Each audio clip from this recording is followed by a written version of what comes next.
Bum bum bum. Bum bum bum bum. Bum bum bum bum bum. Hey everybody, sing along with me. Bum bum bum. Bum bum bum. Come on in.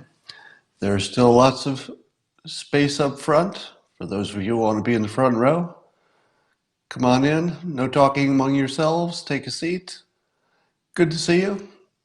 Hey there, Tyler. Always good to see you, Tyler. And Pete, Beth, come on in. You know what time it is. I think you do. I think you do.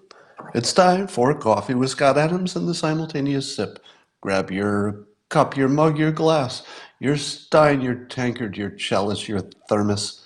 Fill it with your favorite liquid. I like coffee. And join me now for the Simultaneous Sip.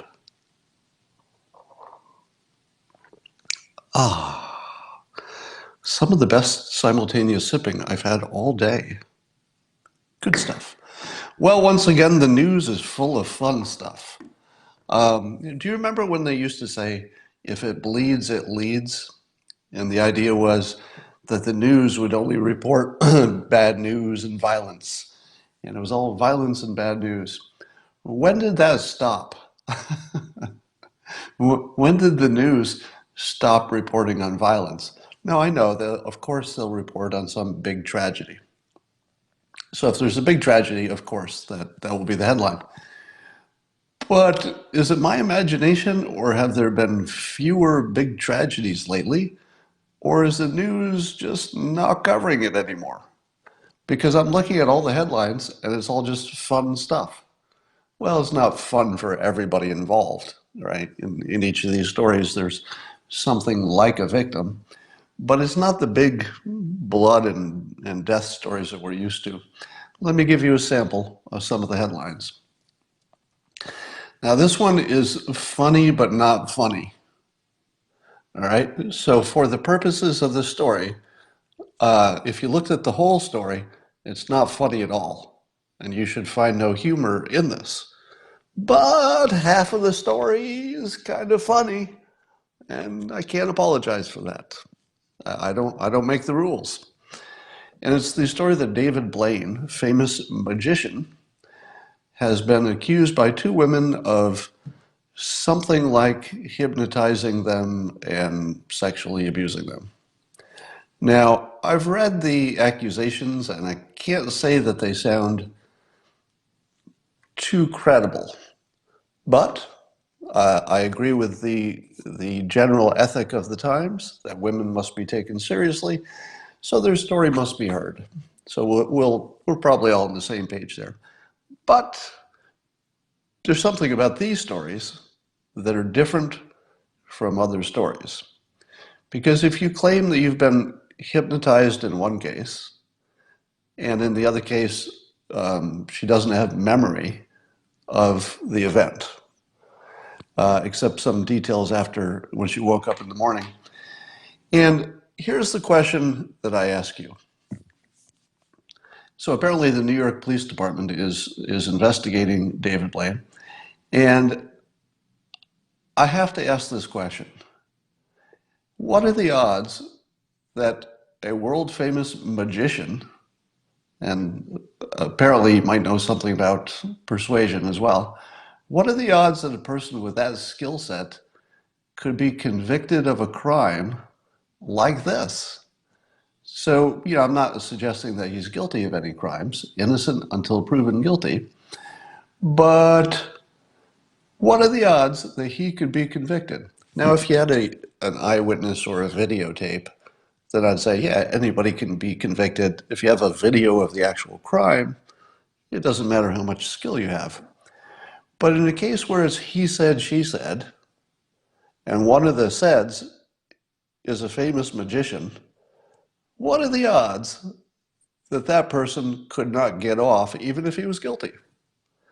Probably very low. My guess is that that skill set would translate very well into the legal realm. So when you hear that a famous magician is on trial, you don't need to listen to the details of the case because it's probably going to be not guilty. So So anyway, that's the interesting part of that story. Many people have tweeted to me the news that China has announced that they're going to get tough on fentanyl coming out of China, which, as you know, almost all of the fentanyl that makes it to the United States through Mexico originates in China.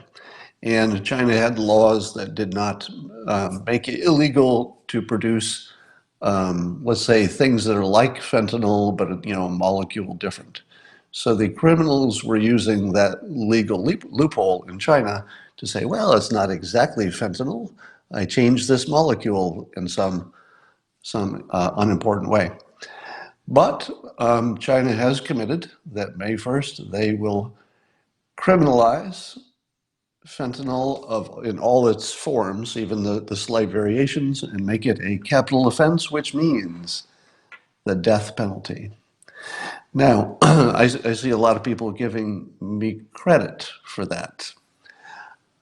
I don't know how you can measure anybody's influence. I don't know what would have happened anyway, because I was really, I was persuading toward this outcome, and I was doing it quite noticeably and publicly and continuously, but it's also the smart outcome.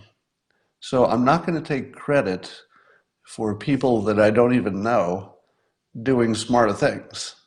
All right, that I'd love to say that I had something to do with it, but the fact is, you should never assume that if somebody you never met, or well, actually, in this case, I have met President Trump, but if it's somebody you're not dealing with on a regular basis, and they simply do something that makes sense and is smart, you can't say that it's because somebody recommended it. If somebody's just acting smart. So I'm going to give Trump the win on this. But I will do it with this caveat, which is that I don't yet believe it. So I don't think China is a credible enough player that we should take this as real news yet. It could become real news. But so far, I would say that until I see a picture of a fentanyl dealer and his mugshot the day before China executes him, I'm not going to believe it. So I'm happy that it looks like progress, but I'm only going to say it looks like progress. So far, there is not progress. We have the appearance of something that could become progress. So it's all good, but I don't believe it yet. And some people are asking, does this mean that we're close to a trade deal with China? To which I say, I'm a little bit confused why China would agree to do this when it's clearly a bargaining trip. So if they were trying to make this part of some larger trade deal, I would think that they would wait and make it part of a larger package if they had the ability to do that. But I had been saying publicly and often on Twitter anyway, that we should not do any trade deal with China as long as they were letting the fentanyl trade go unchecked. So I didn't care what the other stuff was about. I didn't care how good a deal we had about that. I said, if you can't get this done, you're just not dealing with a credible player. You should not make any deal with somebody who can't do the simplest thing. So it's possible that Trump did some version of what I would have done. And what I would have done is said, we'll get serious about all this other stuff after you're done with this. You take care of this, and you're now part of the credible conversation. If you don't, you're our enemy. And we don't make deals with enemies. I mean, not trade deals. So it's possible that Trump played this exactly right, which is this one, China, has to be free. You can't put this with the rest of the trade deal. You got to give us this, or we're not even going to talk to you. So it might have been a precondition. I have no reason to believe it was, but that's the way I would have played it, as you know, because I tweeted it many times. So maybe something good is coming. Let's talk about something else. I'm looking at the persuasion from the Democrats and from Trump primarily, and I'm comparing them. Which of these two slogans for 2020 sounds stronger to you? Slogan number one, this would be President Trump's, Make America Great Again. Pretty good, right? Sounds pretty good. Now let's compare that to the Democrats' slogan, You're all going to be dead in 12 years. That's not as good. You're all going to be dead in 12 years. Now, they don't actually say you're going to be dead in 12 years. That's the way it's reported by the right. So the press on the right is doing to AOC what the press on the left does to Trump all the time. They just change the meaning of her words until it sounds ridiculous. And what she said was that if we don't get super serious about cutting it over the next 12 years, we're dead in the long run. In other words, it'll be an uncontrollable problem. That could be true, and it could be untrue. But the way it's reported is just fake news, that she's saying we're going to be dead in 12 years. What she's saying is that if we don't do something in 12 years, it's a potentially mortal risk of a large size. But it really does kind of come down to that. Make America great again, or you're all dead in 12 years. That's theirs. I've got a feeling that Make America Great Again is a little bit more, I don't know, motivating. We saw that the press in the United States, because of the business model that they've evolved to recently, in which the controversy and the two sides and how can I get you worked up and make you click on things, that being the new business model, almost destroyed the United States. Let me say this again, and I have there's no hesitation, there's no hedging on what I'm saying. The press, collectively, almost destroyed the United States with the Russia collusion thing and with driving the country apart on a number of things. They failed. So in a way, you're seeing this gigantic historical meta battle. And it's being reported as it's like, the Republicans against the Democrats.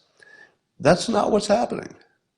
That's not the real story. The real story is not the Republicans versus the Democrats. The big battle that we're seeing, the larger battle, is the founders of the United States, the authors of the Constitution, versus the modern version of the press. The press is trying, and I say not with intention, it's not, nobody in the press is trying to destroy the country. It is just the collective effect of having a business model built on driving people apart. So the press is fighting to destroy the system that was developed by maybe some of the smartest people that the United States has ever had, which are the founders, and the brilliance of the Constitution. Who won? I'll tell you who won. I'll tell you who won. Thomas Jefferson, James Madison, the other founders, the other people who authored the Constitution. The press fought the dead founders for 2.5 years, and the dead founders won. Yeah, Hamilton, yes. I forgot Hamilton. The founders won again. So the founders have this, 240-year winning streak? Yeah, Washington, sure. I'm not sure how much Washington had to do with the document itself, but we give him credit. So the press lost. But the press is taking another run at destroying the world with climate change. Let me say it again. The press is taking another run at destroying the whole world through the topic of climate change. Now, I'm not the one who's going to say, oh, they're all alarmists and the way they're reporting it is all wrong, and therefore people will do all the wrong things because they're trying to solve a problem that doesn't exist.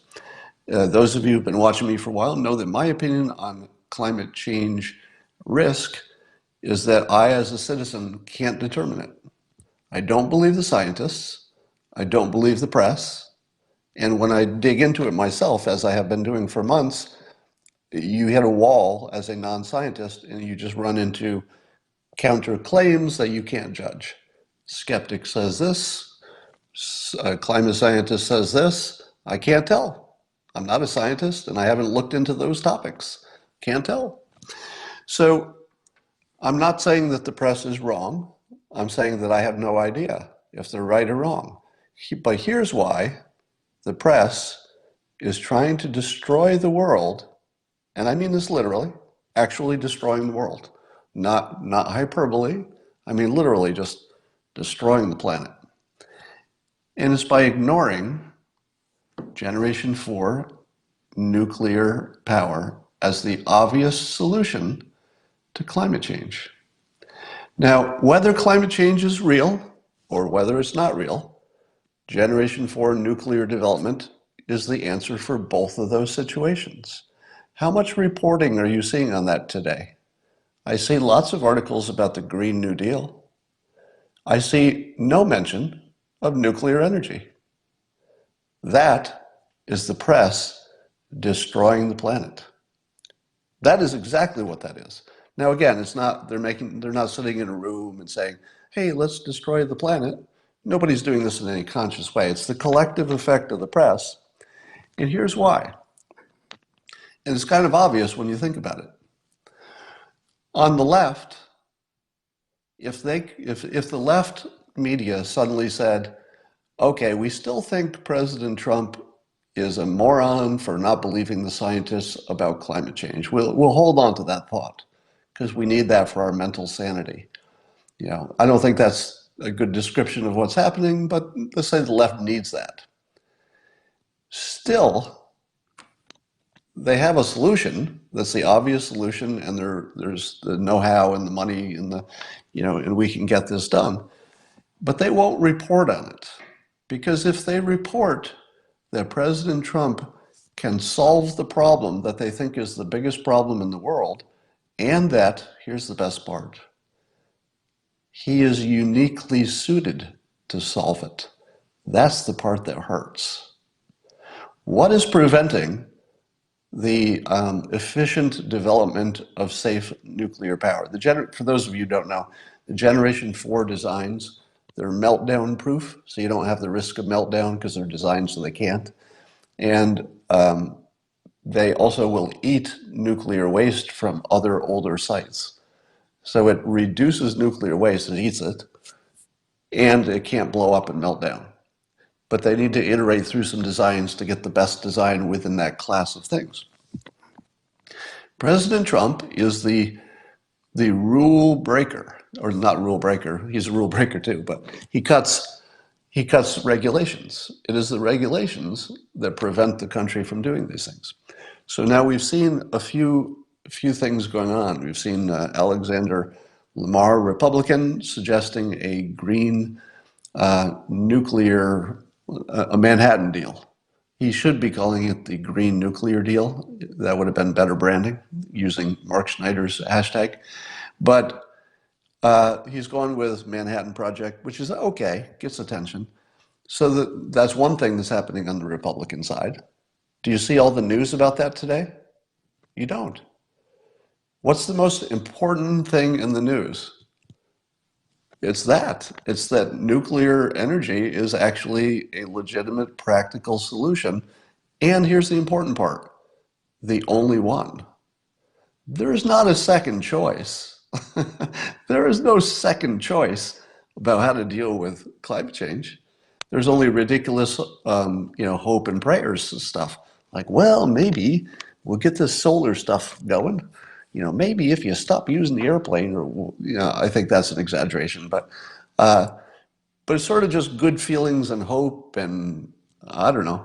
But the nuclear power could actually solve this problem if it's a problem, and if it's not a problem, you still want to do it because it's so good for the economy. It frees us from dependence on other people. It's good for the environment. It's just good in a whole bunch of ways.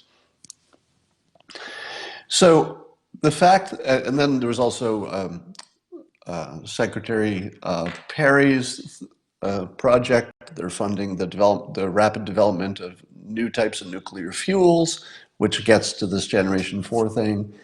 And there was one other nuclear project that the administration is doing that has the same quality. It's focusing the country on this option. Now, given what we've seen about how depressed the Democrats were when Trump won, and it literally triggered people into mental health problems, and I mean that actually literally.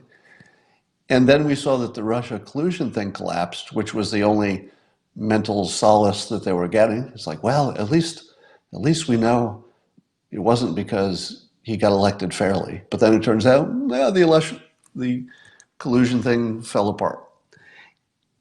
All they have now is climate change and healthcare. So they have two things, climate change and healthcare. But climate change is the bigger one, because that's the one that kills us all, according to the worst case scenario. Healthcare is a financial problem. People are still going to get the healthcare, they just can't afford it, but they're going to get it. So I would say that the climate change is the last hope for the people who keep retreating to little safe spaces for their mind. They can still believe that they've been right all along, because this evil orange president will not solve the biggest problem to the globe, which is climate change, in their opinion. But what if he did? What if he did? What if Trump was the savior of the planet in terms of climate change risk? I got bad news for the left. It looks like he might be. Now, he hasn't fully embraced this, and all it would take is the president to tweet something about Generation 4 nuclear as a solution to, all kinds of things. Maybe he can't do it because it would be acknowledging that climate change is not a hoax. So maybe he has some, and maybe he's not up to speed on the fact that, Bill Gates and all the smart people are saying this is the way to go. And so here's my statement that kind of wraps this all up. If the press continues to ignore the obvious solution, which would get the Congress on board, because if the press starts reporting about Generation 4 nuclear, the public is going to get on board. If the public gets on board, Congress will follow, because there's nobody on the other side of the issue. There is nobody who learns about Generation 4 nuclear power who doesn't approve of it. You won't meet that person. It's the one thing in the world in which everybody agrees. Now somebody says, why does Fox News not mention nuclear? Same problem. Well, it may be a different problem. In the case of Fox News, it's probably more could be lack of knowledge, could be they're not up to speed, and I'm talking about the hosts primarily. There may be some other factor that I'm not aware of, but let me lump Fox News into the same category. They are failing the country on this topic in a fatal way. They're failing the country in a potentially fatal way. This is one of the biggest risks we've ever had. And when I say it's fatal, I mean in two different ways. If climate change is the problem that we think it is, it's fatal because Fox News, CNN, and everybody else is ignoring the obvious solution. That would be fatal, because if the press doesn't report it, the public doesn't know it, and they can't influence Congress to do the things that need to be done, and that are fairly straightforward. There's not a lot of mystery about what to do. And then let's go the other way. Let's say the Democrats take power. Let's say that they go hard at the Green New Deal and it bankrupts the country. It's catastrophic. hundreds of millions of people could die just by degrading the economy substantially, because that's what poverty does. It kills people. So if you think about the risk, the biggest risk of the world, what would you say it is? You'd probably say to yourself, oh, the biggest risk to the world is, some people would say climate change, some people would say nuclear war, some people would say this or that. But it might be the business model of the press. The press no longer has, apparently, I mean, and in this topic, it's obvious that the press is not in the business of informing the public. Wouldn't you say? Wouldn't you say that that is a fair statement?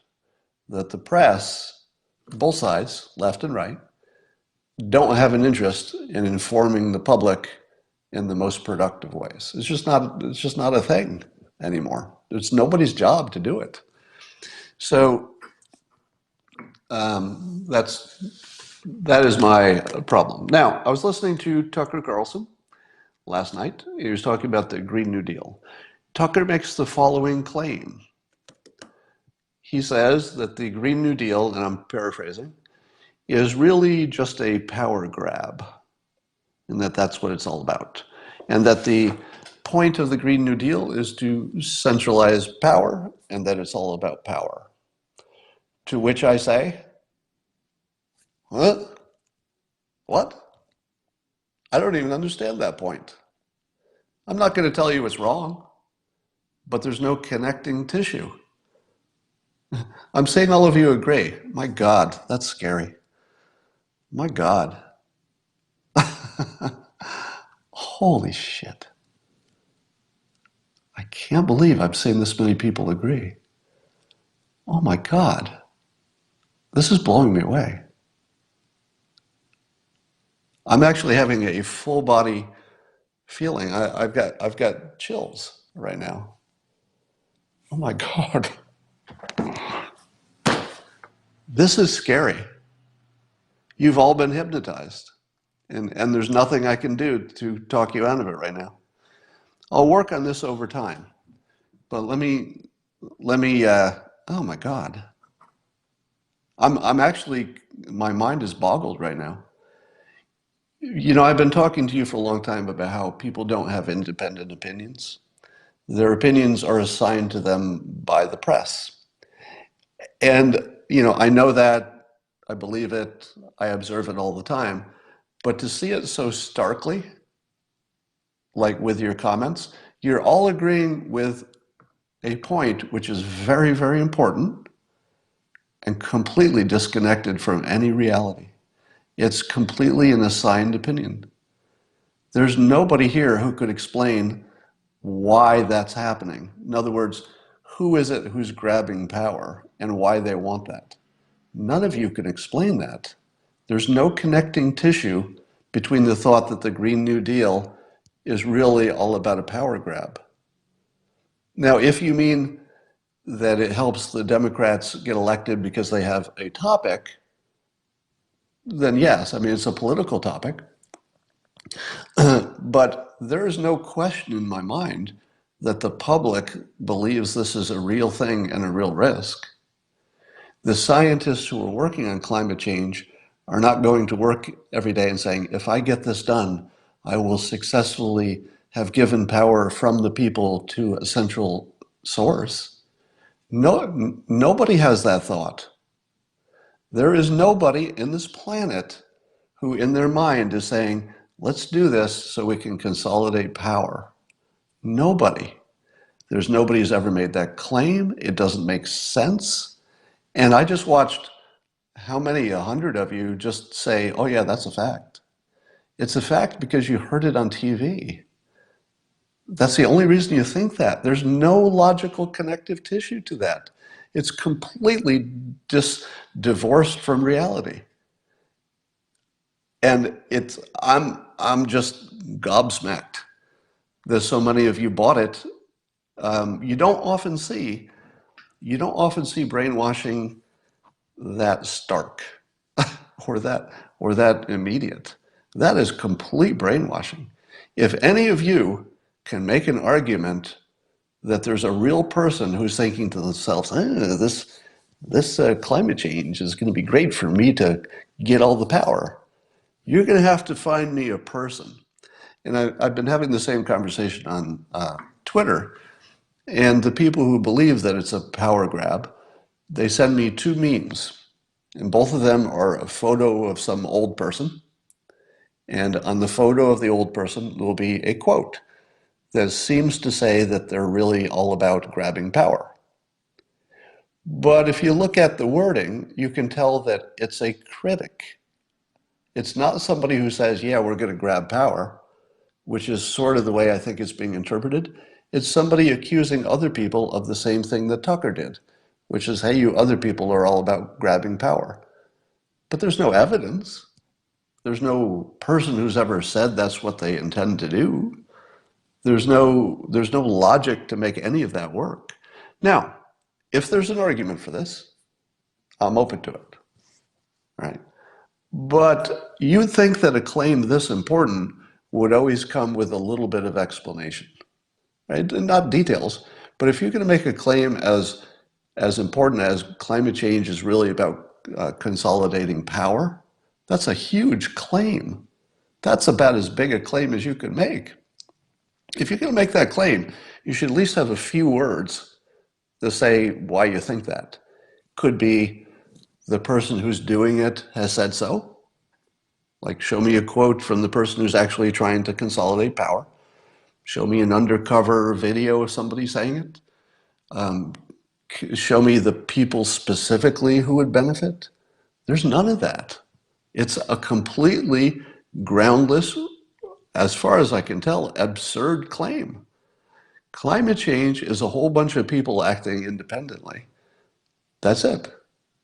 I just described everything about climate change. Everything you need to know about climate change is that it's a whole bunch of people pursuing their own self-interest and largely believing what they're doing. The scientists believe that they're trying to find out the facts. The politicians believe that they're trying to do what's good for the world, which they also believe is going to be good for them politically. So of course there's a political element to it, maybe a little exaggeration. But wow, it is shocking to see how completely many of you have been hypnotized on that point. Now, in order to prove me wrong, and let me say this, I'll make this offer as good as I can. Oh, let me do this. I'm just going to switch to guest mode. I'm going to switch my microphone out, and I'm going to take somebody to explain to me this power grab idea. And I want you to listen to the explanation and watch how it just turns into word salad, okay? So this will be a real-time demonstration. All right, so I'm taking out the microphone, putting in a new one.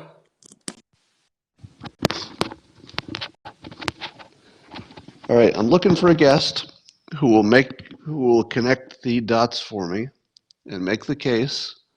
And I only want to see somebody who wants to make that case. If you have another topic, I'm going to cut you off. So let's see, somebody who can make that claim. I'll look for somebody who's coming on new. All right. How about Darth Cupcake?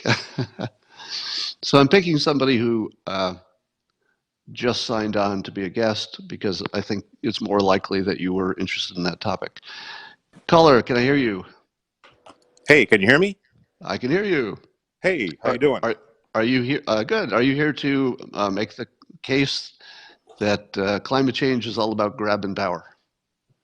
Yeah, I mean, if nothing else, I think it's an unintended consequence, or it's a required consequence of just about any environmental policy. Oh, hold on. I'm going to end the conversation there because you are not making the case. So you're making a case that it would be an unintended consequence, but that's not the claim. The claim is it's an intended scheme. So I'm going to click off that guest, and I want a guest who can actually make a case that it's an intentional plot to gain power. Let's add new guest. And again, I don't mean to be rude, but I just, for the benefit of the audience here, we'll keep things quick. All right, can you hear me? Can hear you. guest. How are you? Hey, I'm good. Do you have an argument that the climate change argument is really about gaining power? So I'm not going to pretend like I'm an expert. There's a man on YouTube you may want to talk to, James Corbett. But here's briefly the point I want to make. When Congress gave George Bush the ability to go to war with terrorists and their allies, that Barack Obama would start 7 new wars. Right? That's not. All right, hold on, caller. Are you going to make an argument for why there's an intentional power grab, or are you going to make an argument that it's an unintentional outcome? That there was an intention when the movement. It sounds like a conspiracy theory, but people that believe it now, they believe it, and they're not trying to make a power grab. They really believe what they're doing. But if you look at Okay, so hold on. So you're not making the argument. All right, I got to find somebody. I'm sorry, I didn't mean to cut you off and be rude, but I'm really looking for somebody who will make the argument. And what you're finding, what you're watching in real time, is nobody's making the argument. That's going to be my point. So I'll take another caller, and watch how there were just hundreds of people who said, "Oh yeah, it's all about the power grab," and yet we can't find anybody to make the case. All right, caller, can you hear me? Yeah, maybe because you're an ignorant piece of shit. Why don't you like get your head out of your fucking ass, you dumb nigger? You are so legit, so stupid. Like, you think it's a power grab? You think that our Earth dying is all some like stupid scheme to get power? Do you not realize what's happening in the world? Like, you're gonna be dead by 2050, so you won't even understand how the equator is gonna be unlivable. Our country is gonna be uninhabitable. The Green New Deal is probably the best thing going right now. Right, It's the fucking conservatives that fucking keep fucking it up. I don't understand. You must have You are missed spreading ignorance. Do you understand that? You're just some crusty old white man. We'll get rid of him.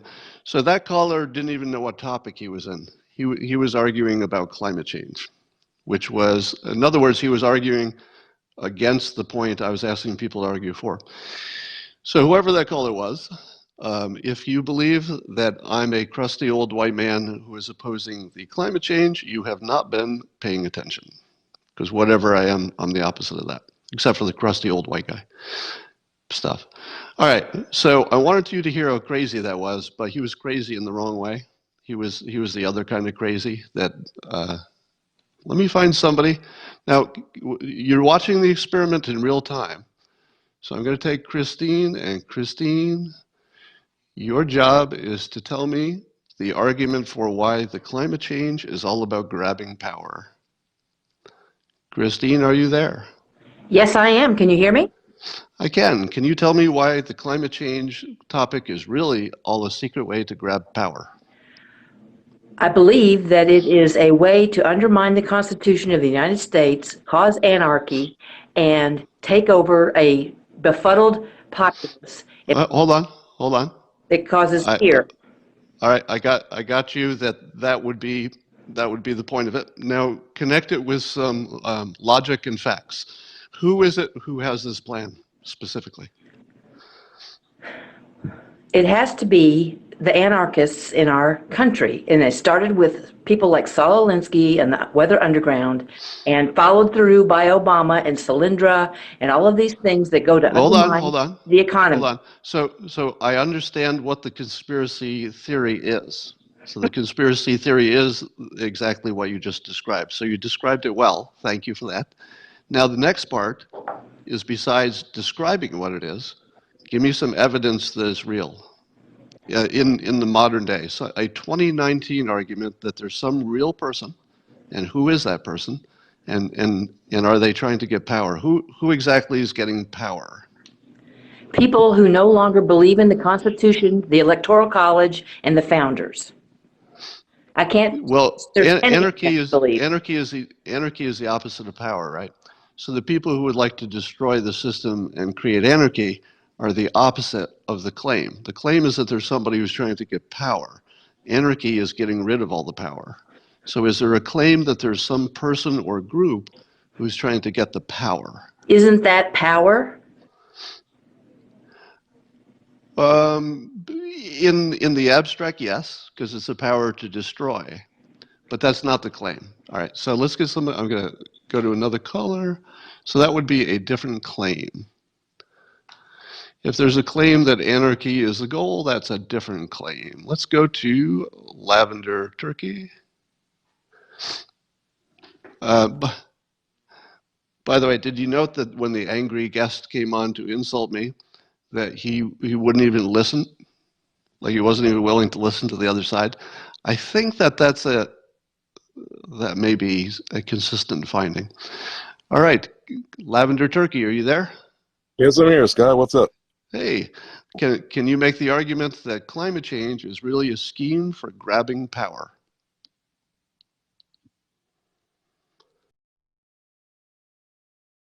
If we go. Are you going to make that argument, or are you? No, I'm here for that. I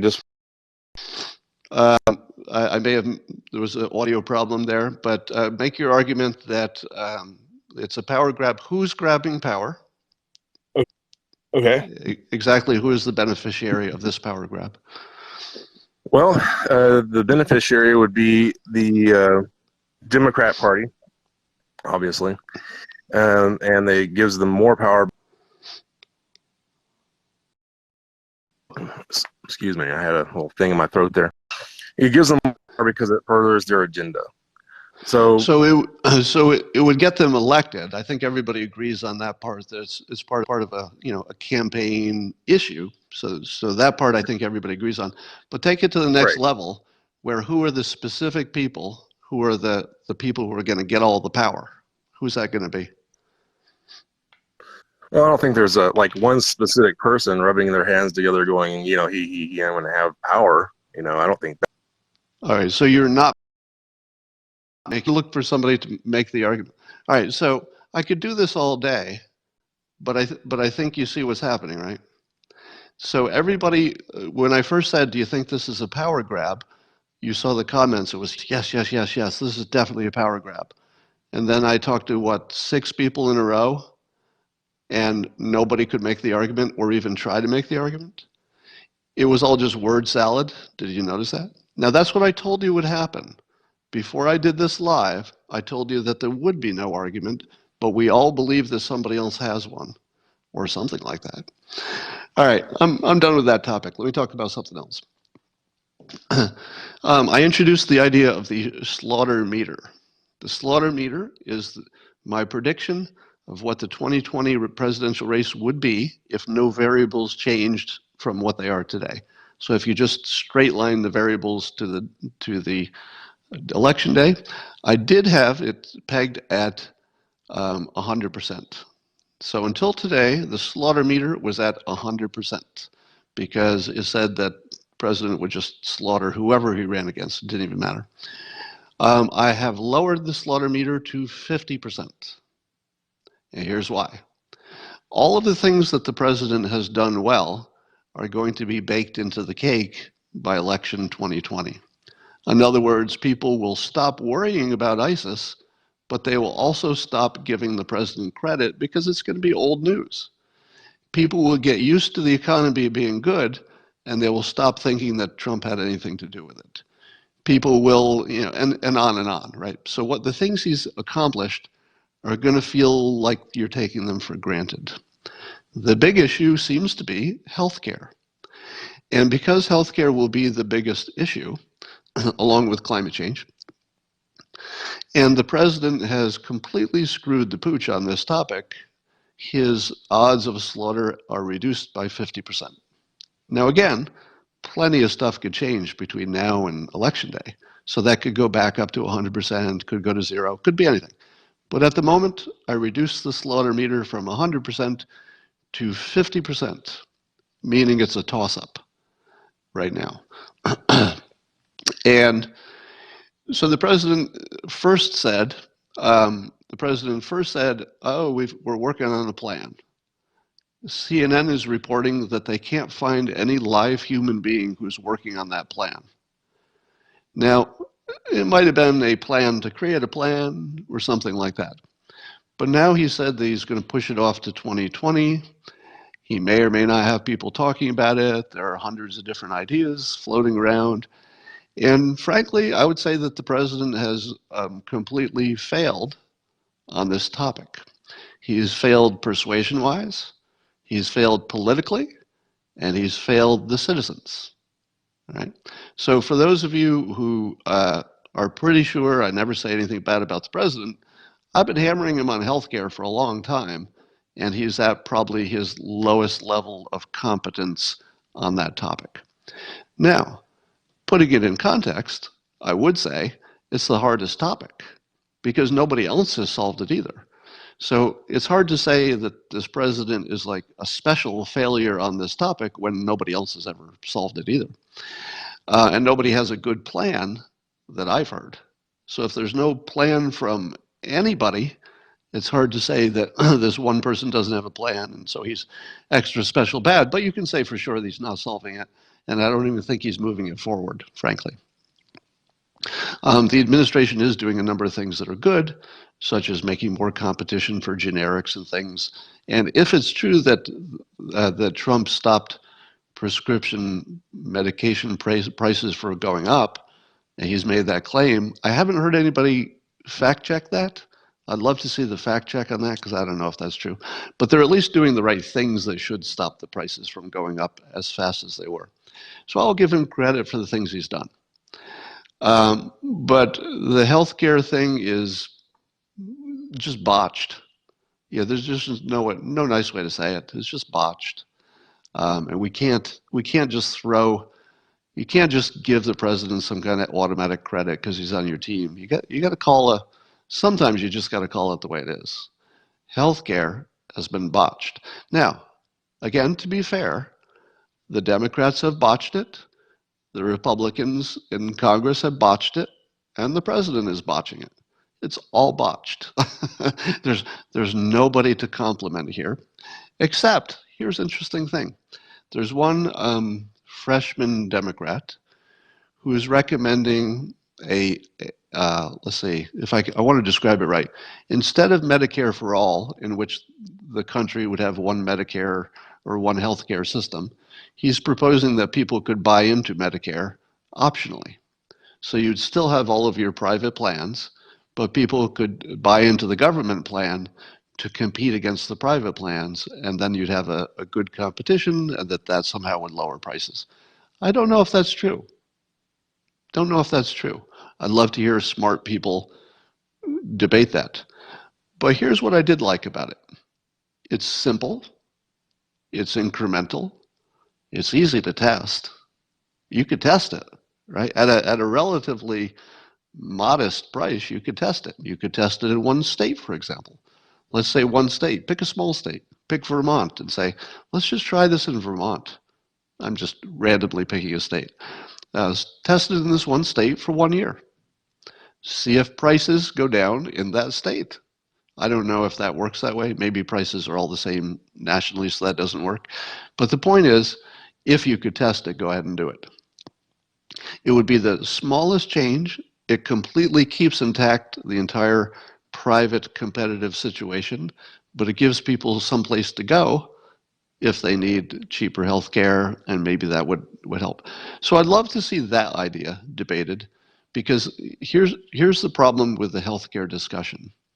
As soon as you start, you realize that the conversation is so complicated and so big that none of the people talking about it understand it.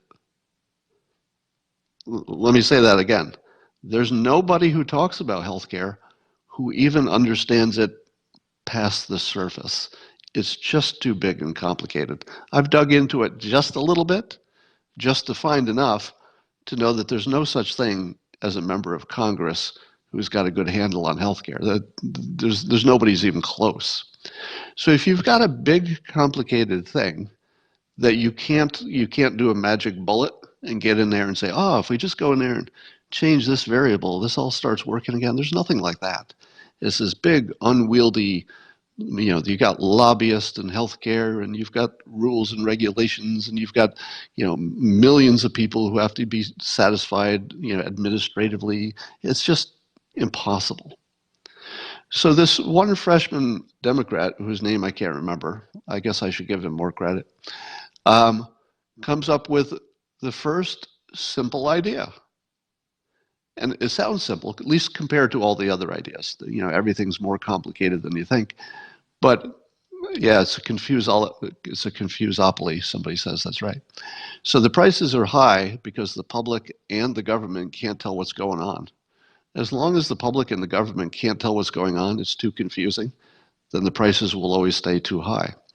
So this one plan of creating a government competition to the private industry feels like you should at least give it a try, you know, or at least I'd like to see that in a public argument. You know, let's just talk about that thing. Maybe just see if that thing's enough. All right. So the president is completely failing us on healthcare, and there's I can't soften that. There's no way to soften that. That's a complete failure. Let's talk about something else. I tweeted around a clip of Don Lemon on his show complaining about the Democrats apologizing too much. If you haven't watched this video, go to my Twitter feed and you'll see it. It's near the top. It's hilarious from front to end. And it's hilarious not intentionally, but watching Don Lemon make the argument that Democrats are apologizing too much and President Trump doesn't apologize, and therefore Trump will probably win because the not apologizing is a stronger look than apologizing all the time. And he played a compilation clips of of a number of the other candidates apologizing for things, from Beto to Elizabeth Warren to I don't know who else was apologizing. Bernie was apologizing. Biden was apologizing, and to watch Don Lemon completely come over to the Trump supporter point of view is astonishing and entertaining. Now, he would never say that's what he did. You know, if you asked him, hey, did you come over to the Republican point of view? I don't think he'd agree with that the way that I'm characterizing it, but I'm still going to characterize it that way because that's how it looks to me. So if he's saying that apologizing makes you weak, and he's also saying Trump doesn't do it, and the way he's presenting it is that it's an advantage politically. I'm going to say he came over to the Republican point of view on this, because Republicans have always been saying, let me put this in more context. So when the Democrats had, you know, their one candidate against Trump, or the Democrats had no candidates against Trump, it was just Democrats in general against Trump and against Republicans, they could insist forever on apologies. So it was a nonstop apology insistence. Hey, you Republican, you said this. Apologize, apologize, apologize for this. Trump, you have to apologize, apologize. And I guess they weren't getting their apologies. But the problem with that strategy is that it was always destined to come back and cannibalize their own party. And now you're watching 16 Democrats in a situation where they've created a brand that says they have to apologize for stuff. What is the press going to do? What is social media going to do when you've created a situation where you've agreed that you must apologize for even the smallest transgression? It becomes the only news. There won't be any other news. The entire news business will now coalesce around making people apologize. So you think the Democrats are done apologizing? Oh, they haven't even started. Because wait till the election starts and it starts getting more brutal. I mean, it sort of started, but wait till it gets going. It will be nonstop demanding of apologies, and it will just make them look like, I don't know, a bowl of stale milk. But speaking of apologies, there's an interesting story about the main actress for the movie Up, which I guess is doing great box office business as maybe the best horror movie first week of all time or something. It was a really big deal. So I understand the movie is great for horror movies.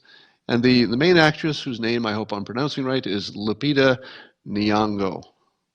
That's probably close. Lupita Nyong'o. And she got in trouble for saying that she came up with the voice that she used in the movie, a scary sounding voice, after listening to Robert F. Kennedy Jr., I guess, who has, she says, spasmodic dysphonia. Now, then the people who have that actual condition, spasmodic dysphonia, it's a vocal cord problem, they complained because she was just using their condition as, you know, a way to make some entertainment in a movie. Now, the first part of it is it wasn't the only thing she looked at. It was sort of a composite, and, you know, that sort of informed her choice. But she has apologized. So she apologized for using a medical condition and just sort of taking it and using it in an entertainment fashion. Now, what's weird about this story is, those of you who have followed me for a while, is that I had that condition, meaning that for 3.5 years, I was unable to speak in a way that people could understand. I could make noise, but people didn't know what I was saying, because I had that condition, spasmodic dysphonia. Now, I found a surgeon who found a technique for curing it, and so, as you can tell, I can speak now. So I was one of the first people in the world to get cured of that condition. A lot of people don't know that it has a medical cure, so they still have it, etc. But she apologized, and I retweeted her apology. And first of all, it was a good apology, because she explained why she gave some context. She apologized. There was no hedging, and it seemed sincere. So from my perspective, this is one of the few times I've actually been in a group that was the offended group. I never get to be in the offended group, because unless you're, if you're not gay or black or some group that is more typically offended, you don't get to demand too many apologies, because you're just not in that group. So here it was, this rare situation where I was in the allegedly offended group. Now somebody says, were you offended? No, not even a little bit. I was not even, 0.25% offended. In fact, I wouldn't have even known to process it that way.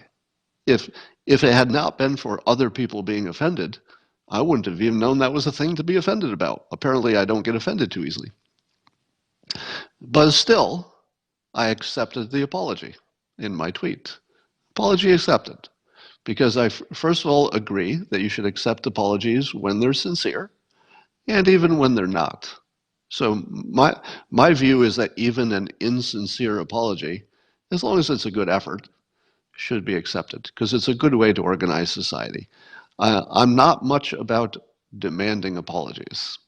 There are situations where that makes sense, but that's not my thing. I'm not the guy demanding apologies, which is fair, because I'm also not the guy who's offended by other things. So I think I'm consistent there. But when they're offered, I accept them. And what I like about this, somebody says they're offended for me. Yeah, that's usually the way it works. What I like about this is how she handled it.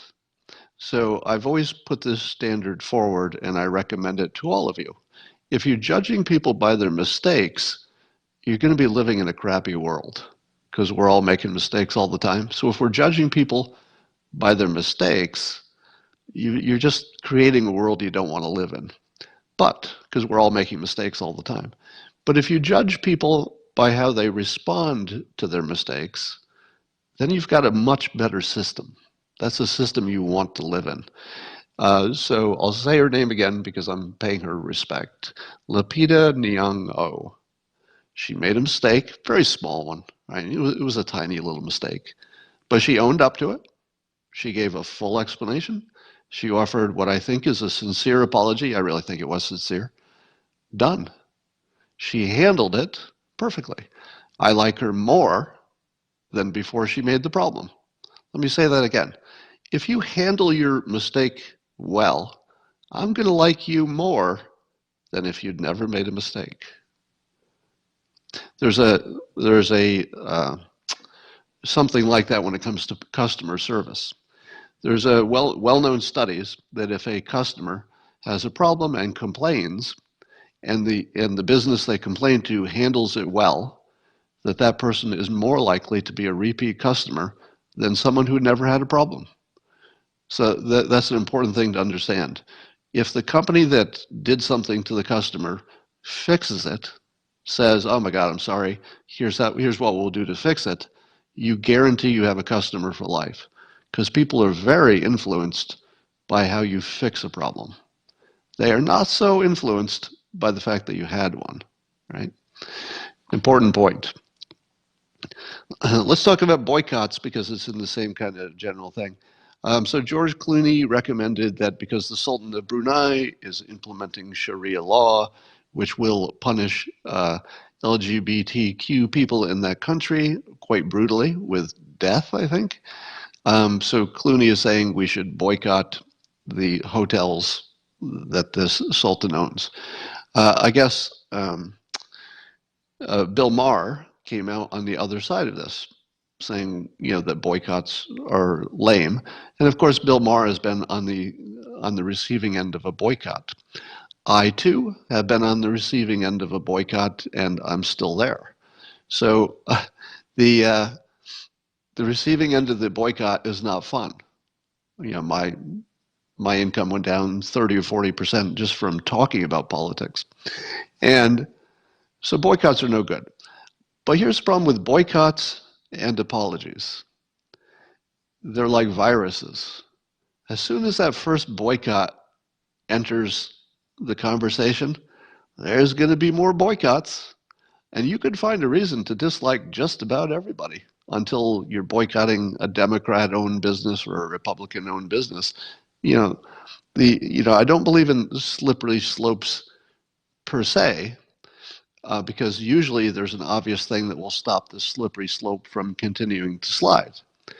But in the absence of any counterforce, you should expect things to keep going in the same direction.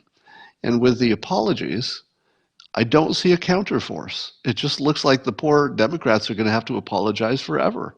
There's no pushback to it.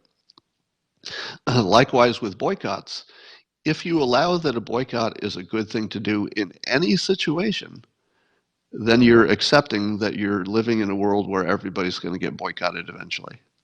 So if you want to live in the world where everybody gets boycotted, then boycott. If you don't want to live in that world, don't boycott. All right. I am boycotting answering my phone. Speaking of that, I was complaining because, as you know, everybody's getting more robocalls and spam calls on their cell phones. I was getting pretty much all of my calls. Something like 95% of all my calls were just spam. So people recommended some spam killer apps. I had not used any spam killer apps because honestly, I didn't think they would work. I hadn't looked into it. I just didn't think it would work. It just felt like the sort of thing that wouldn't work. But I tried one, which I've loaded on my phone. And since I loaded that on my phone, I have 0 phone calls. Blocking the number doesn't help because the new technologies the spammers are using, it comes from a different phone number, and often it says it belongs to some company or person, so that you can't really block phone numbers anymore. That used to work, but it doesn't work. So I will just tell you this. There is at least one app that does work, and I'm not going to give an advertisement for it because apparently there are a number of them. The phone companies themselves produce some apps to do that. Please use them, and maybe you can end this. So if everybody uses the spam killer apps, whichever one you find that works for you, then yeah, I'll say it again, blocking the callers doesn't work. You can't block them because they always come in on a different number. There's no blocking that works anymore. All right, let's talk about, a lot of people are talking about the Muller report. So the sequel to Muller report is coming out. Let's call it Muller 2, the sequel. And this will be the detailed report, or as much of it as we can see. And people are already salivating because they say, wait a minute, Mueller didn't say there was no evidence of Trump's misdeeds. He didn't say that. He said it wasn't enough to convict or to indict, I suppose. So when we see that report, it's just going to be full of stuff that's bad news for Trump. Well, I have 2 points on that. Number one, it is impossible to tell the difference between coincidence and confirmation bias and evidence of a crime. They look the same. For example, if you saw coincidentally a number of Trump administration people forgot to report conversations with Russians, you should say to yourself, that raises a flag. Let me look into this. So there are a lot of things that would raise a flag, and you would say, I'd better look into this. But that doesn't mean there's anything to it, because presumably the Russians were trying to talk to anybody who might come into power. So you should expect that anybody who's close to power in the United States would get at least a few contacts or attempted contacts from some Russians. So even though it looks like, well, this looks like evidence, by itself it's not. But if I can find other things, then this would be meaningful. You're going to see a whole bunch of stuff that looks like confirmation bias that the Democrats will spin as, well, here it is. It's proof that something was bad. I don't know why Mueller didn't indict on all of this proof. And the Republicans are going to say, either we already knew that. It's going to be stuff like the Trump Tower meeting. So we're going to say, well, we already knew that. Carter Page, we already knew that. Papadopoulos, we already knew that. So you're going to see a whole bunch of stuff we already knew that individually didn't mean anything. There were coincidences, confirmation bias, etc. So my guess is that if there were even one new fact in what's going to come out of the Mueller report that was important, there will be new facts, but if it were somehow important, I think we would already know it. Don't you think? Do you think there's anything in the Mueller report that's important and that we don't know? I don't know. I'm skeptical. I do think that releasing the report will give the Democrats lots to use as fodder. I'm sure of that, because there will be a lot there that they can take out of context. Oh well.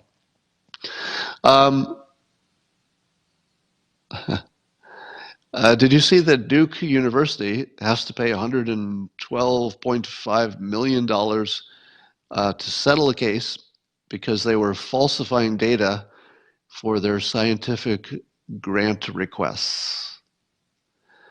Let me say that again. Duke University had to pay over $100 million to settle claims that they had repeatedly falsified data in their scientific studies as part of getting money to do more studies.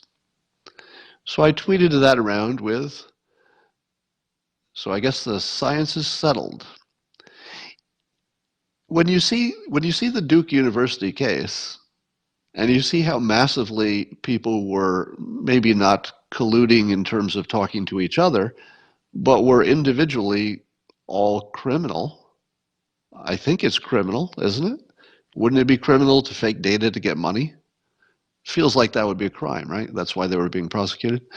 So if you see that many people who are real scientists and probably, have otherwise good intentions, they're real scientists, and they were criminals.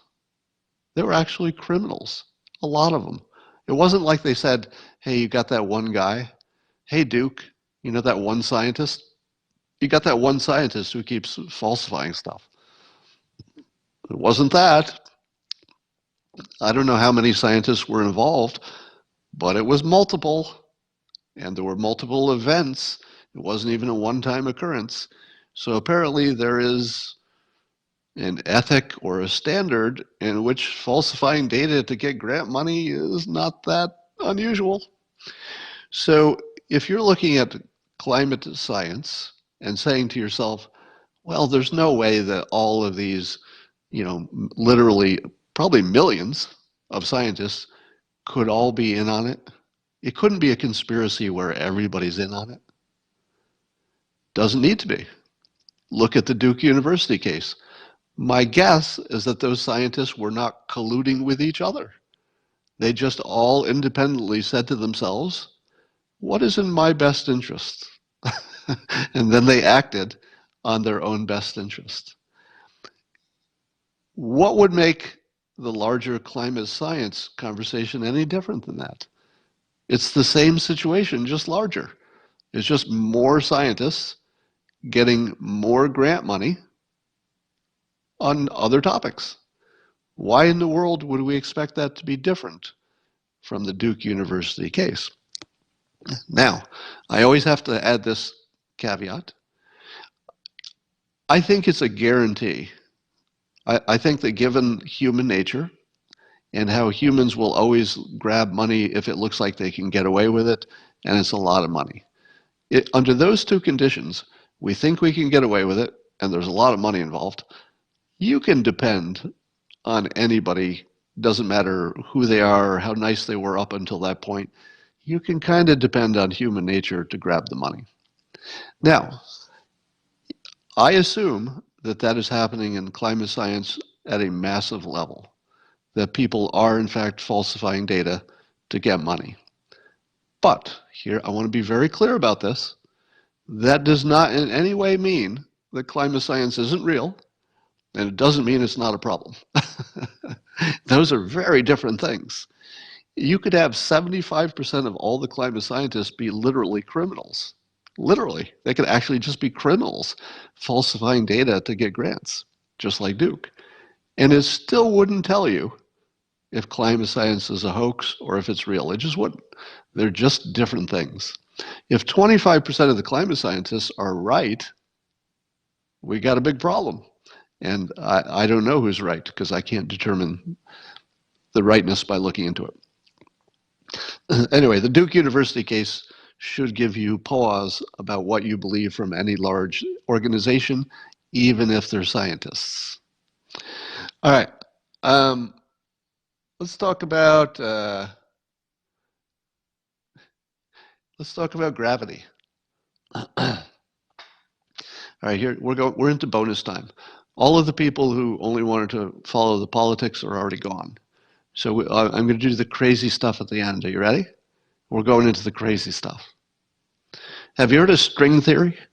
String theory is this amazingly complicated set of ideas that you can describe everything in terms of physics and the way the universe works, in terms of some equations, if they can only solve these equations, but they're too hard to solve. So string theory has been for, I don't know, a couple decades, the primary scientific area of inquiry to try to figure out Einstein's, great failed effort to find the unifying thing that ties it all together. You may not be aware that it hasn't worked. I think it may have worked in some minor ways, but it has not worked, and it doesn't look like it's close to working for figuring out the model of the universe, the theory of everything. So I would like to suggest a competing theory. That's right. I am a cartoonist, and I'm going to suggest a competing theory for the theory of everything. And the string theory will look like it came up, it was thought up by a chimpanzee when I'm done explaining it. All right. And it goes like this. So first of all, this is a hypothesis, and I'm going to offer a way to look into it. All right. So I'm not saying this is true. This is just for fun, and it's a hypothesis. And it goes like this. If we are a simulation, then the rules, meaning that we're programmed by some larger power, it would have programmed all the rules of physics into our experience. Now, if you know about gravity, and by the way, somebody fact check me on this, because again, I'm not a physicist. So fact check this. The theory of gravity as we understand it is that everything has a gravitational effect on everything else in the universe. It's just very small. In fact, gravity is a very weak force. You need an entire planet before you can even feel it. But it's true that this has a gravitational force to my cup. It's just very, very weak. But here's the weird part. The cup also has a gravitational force on the planet, like on the other side of the universe. If I do this, I'm moving my cup. If I move my cup, in theory, it's actually affecting a planet on the other end of the solar system, and in fact, the entire solar system. So right now, I'm affecting the gravity everywhere in the universe, according to theory, because gravity is everywhere and it's all connected. Somebody needs to fact check me on that, but I think it's right. Now, if you were a programmer and you wanted to build a simulation, would you build a simulation in which every item has an effect on every other item in the universe?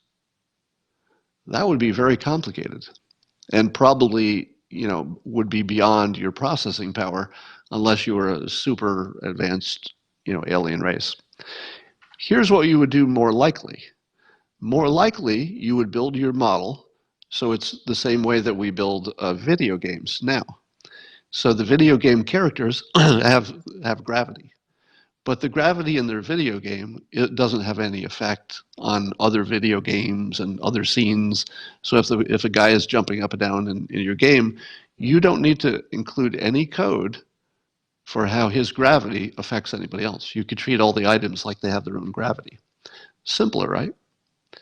So let me suggest this. I'm going to give you I'm going to update a theory that I've been, or a speculation, or let's not a theory, is not the wrong word. Let's call it a mental experiment, a thought experiment that I introduced decades ago. It was this: imagine that there are only two things in the universe. There's a gigantic ball that's the size of the Earth, and it's thick, a big thick ball the size of the Earth, and the only other object in the universe besides this giant ball is you, and you're on it. Now, if you and the ball were both expanding in size, but in relationship to, in a like fashion so that you couldn't tell. So let's say the ball is expanding and you are also expanding at the same time. Could you tell that anything was expanding? And the answer is you couldn't tell, because you were expanding at the same size as everything else. It would all look the same all the time. But if you tried to jump off the ball would expand until it caught up to you. Would it feel exactly like gravity? And would it look to an observer who also couldn't tell that anything was growing, that somebody had simply jumped off the Earth and then the gravity brought them back down? Would it look the same? Because it would be easy to program an artificial world to just say, all right, everything in the universe is expanding all the time. Because then you've solved for the fact that my coffee cup is affecting the gravity on the other side of the universe. Because it would look like it was. Because when I moved it, it was growing and it either got closer or further from things on the other side of the universe. So in a tiny way, it would be as if everything was connected by gravity, but it would be easy to program. You just say, everything just gets bigger all the time. Now, some of you are going to say, wait, that doesn't work. It only works if you have two items in the universe. As soon as you throw in orbits and you throw in the fact that denser objects have more gravity, as soon as you throw in a few of these things, Scott, your whole theory falls apart. To which I say, what if you're the programmer? If you're the programmer, it is very typical in the programming world to build one general rule, and then when there are a bunch of things that don't conform to the rule, you put in the special cases. Generally, everything's growing. But if you need to account for, let's say, some density, you throw in a little code that compensates for that. You need to throw in some orbit stuff, throw in a little code to compensate for that. And in a very simple way, you've created an artificial world where all the people in it believe that they have something called gravity. But in fact, there are just 3 or 4 coded rules that create everything we see that appears to be gravity. So my alternative to string theory is coder theory, C-O-D-E-R. The idea that we are coded by a higher power, meaning a civilization of humans or aliens or something. It doesn't have to be God. And And so, if you were to start with that assumption and say, okay, if we were going to write this computer simulation, how would we do it? We'd probably have a general rule, and then we'd have a few extra pieces of code to take care of the exceptions. That's how we'd do it. So instead of looking for the single string theory, multiple dimensions, impossible to solve way of understanding the world, why not just say, if we were going to make this world, this is how we'd write it. And then you check to see if those assumptions about saving resources, bear out. There's probably some way to check it. So I'm not clever enough to know that there's some way to check that hypothesis, but that's the hypothesis. All right. Not impossible to solve, impossible to test. Is it impossible to test that we are coded? It might be, but I don't accept that as true. I would accept only as true that it's not obvious how you would test it. But that would be true of everything in science to me. I mean, there are lots of things that I wouldn't know how to test. I mean, most of the things that physicists have figured out, I wouldn't have known to even know what to test. So the fact that we don't know how to test it doesn't really mean much.